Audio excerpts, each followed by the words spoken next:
Hello mga kabrudi, mga kalangga, yung ipakita natin sa inyo ngayon yung pinaka-epektibong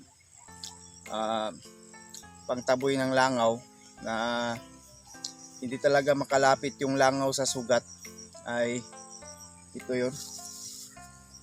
Sa lahat-lahat ng mga pangtaboy sa langaw na hindi makalapit sa sugat ng baka, ito, Creolina.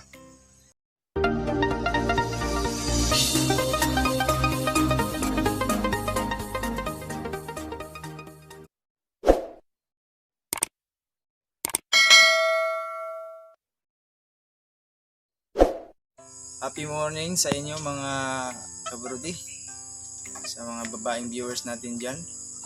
Happy morning mga kalangga. So, marami kasi tayong mga viewers na mga babae. So salamat sa inyo sa walang sawa ninyong suporta sa ating maliit na channel.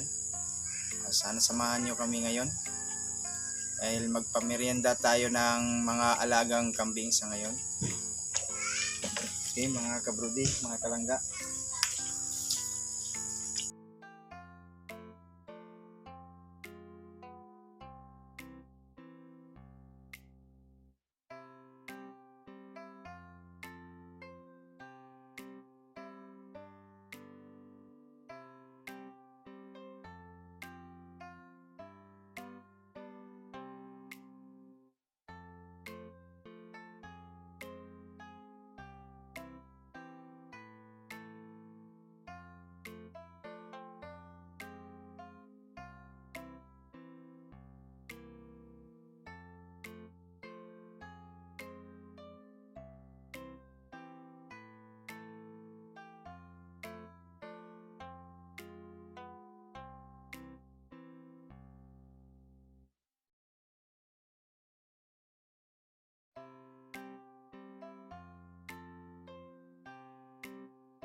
Ang tatlong kambing na nagkakahalaga total lahat ay 15k.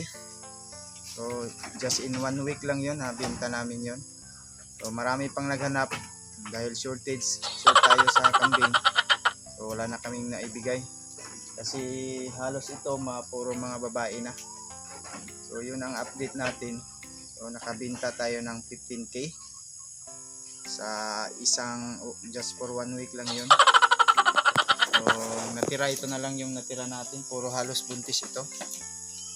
Kaya sa susunod baka maparami na natin ito kasi halos buntis lahat eh. 1, 2, 3, 4, 5, 6, 7, 1,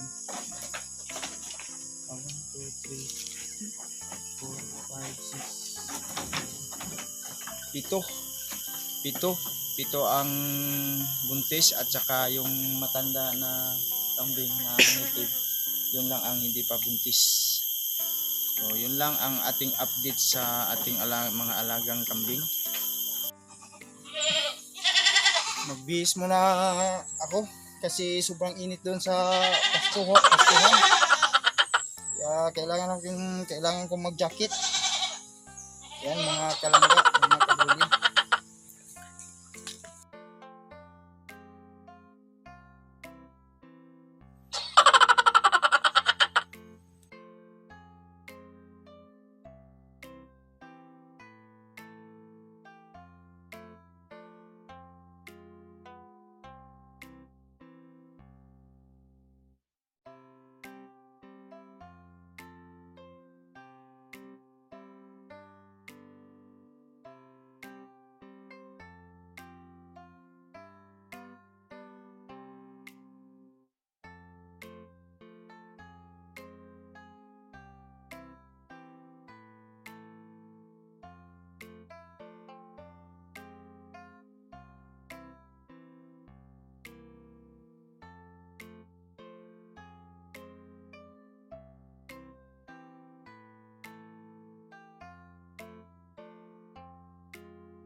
Hello mga kabrudi, mga kalangga. Yung ipakita natin sa inyo ngayon, yung pinaka-epektibong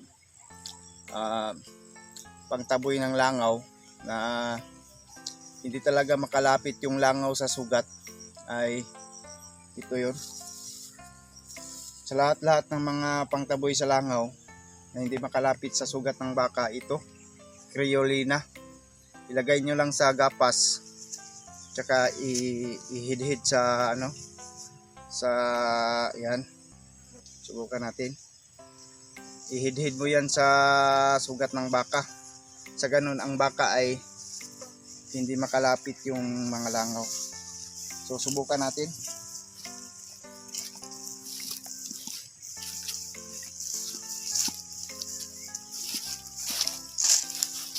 Yan, ilapit mo. Dito. Yan, may sugat kasi yung baka dito. Yan.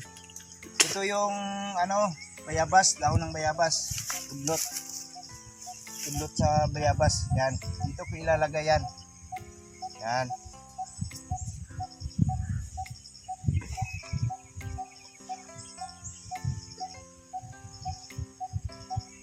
Dinikdik na dahon ng bayabas. Lagay mo sa sugat, then ito. Mo yan. Yung Creolina. Yan, para di makalapit yung langaw. Yan.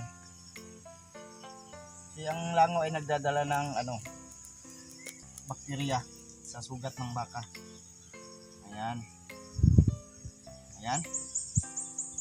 Oh, hindi na makalapit ang langaw niyan. Kasi mabaho masyado itong Creolina. Mabibili nyo lang ito sa So disclaimer lang, hindi tayo endorser na ito. Gumagamit lang tayo. Pero napaka-epektibo nga ito.